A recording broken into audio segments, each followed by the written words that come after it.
Hello bachcho, let's see this question. The question says a certain substance has a mass of 50 gram per 1 mole. When 300 joule of heat is added to 25 gram of sample of this material, its temperature rises from 25 degree to 45 degree Celsius. Calculate a specific heat capacity and molar heat capacity of the sample. Question कह रहा है कि एक substance है जिसका एक मोल में 50 ग्राम होता है। ठीक है, मतलब 50 ग्राम एक मोल के बराबर है।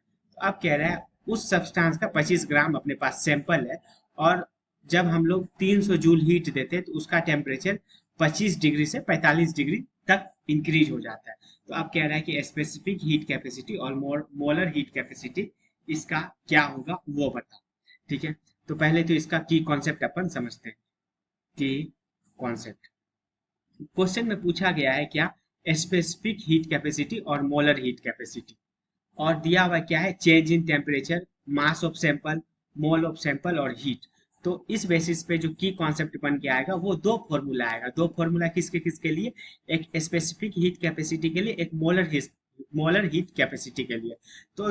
तो जो स्पेसिफिक हीट कैपेसिटी के लिए फॉर्मूला आएगा वो आएगा Q is equal to M C delta T, और जो मोलर हीट कैपेसिटी के लिए फॉर्मूला आएगा वो आएगा Q is equal to N C delta T. यहाँ पे m जो है ये हो जाएगा मास ऑफ सैंपल, c जो है ये स्पेसिफिक हीट कैपेसिटी हो जाएगा, और डेल टी जो है ये चेंज इन टेम्परेचर, और ये जो q है ये हीट गिवन जो कि 300 जूल के बराबर है। और ये जो है यहाँ पे q हीट गिवन, n जो है नंबर ऑफ मोल, c जो है मोलर हीट कैपेसिटी, और डेल टी जो है ये चेंज इन टेम्परेचर है। तो ये वाला फॉर्मूला किसके लिए अपन लिख देते हैं यहाँ पे, ये वाला फॉर्मूला है मोलर हीट कैपेसिटी के लिए, और ये वाला फॉर्मूला है स्पेसिफिक हीट कैपेसिटी के लिए। ठीक है, तो अब ये वाला फॉर्मूला पे पहले चलते हैं। तो यहाँ से Q इज इक्वल टू क्या था, Q इज इक्वल टू था mc डेल्टा टी। हीट अपन कितना दिए थे, 300 जूल, मास ऑफ सैंपल कितना था 25, C निकालना है, और चेंज इन टेम्परेचर कितना हुआ 25 डिग्री से 45 डिग्री तक, मतलब 45 minus 25 he change in temperature है, मतलब कितना 20 डिग्री चेंज इन टेम्परेचर हुआ। तो ये देखिए एक जीरो कट गया, और यहाँ से C कितना आ गया, यहाँ से C आ गया 30 अपॉन ये कितना आ जाएगा, ये 25 50 आ जाएगा 30 अपॉन 50। अच्छा एक मिनट, यहाँ पे जो मास है वो केजी में, तो जो मास है हम लोगों को भी क्या केजी में कन्वर्ट करना पड़ेगा।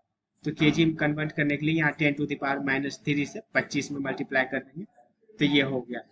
तो ये 30 अपॉन 50, और ये जो उस साइड गया 10 टू द पावर 3, ये ऊपर चला गया 10 टू द पावर 3, तो ये जीरो कट गया, और यहाँ पे आ गया 3 upon 5 into 10 to the power 2, तो ये 2 टाइम्स से इसको कटा, तो ये आ गया कितना 600 के बराबर। तो जो स्पेसिफिक हीट कैपेसिटी यूनिट में आया वो आ गया 600 जूल के बराबर। अब निकालते हैं अपन मोलर हीट कैपेसिटी। उसका क्या फॉर्मूला था, Q is equal to N C delta T. वहां पे भी अपन हीट कितना दे रहे थे 300 जूल, नंबर ऑफ मोल क्या था सैंपल का, तो ये देखो 50 ग्राम का एक मोल बन रहा था, तो 25 ग्राम का कितना हाफ मोल बनेगा, तो ये देखो यहाँ पे लिख दिए हाफ मोल।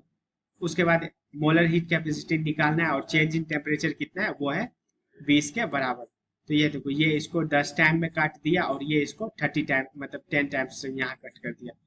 तो यहाँ से जो मोलर हीट कैपेसिटी निकल के आया वो कितना निकल के आ गया, वो निकल के आ गया 30 के बराबर। तो देखो स्पेसिफिक हीट कैपेसिटी कितना निकल के आ रहा है, वो आ रहा है 600 के बराबर, और जो मोलर हीट कैपेसिटी आ रहा है वो 30 के बराबर निकल के आ रहा है। तो ऑप्शन देखते हैं 600 और 30 किस में है, 600 600 30, तो एक में 600 एक में 30, तो hence option number C is the correct answer. Hope you understood it well, best of luck.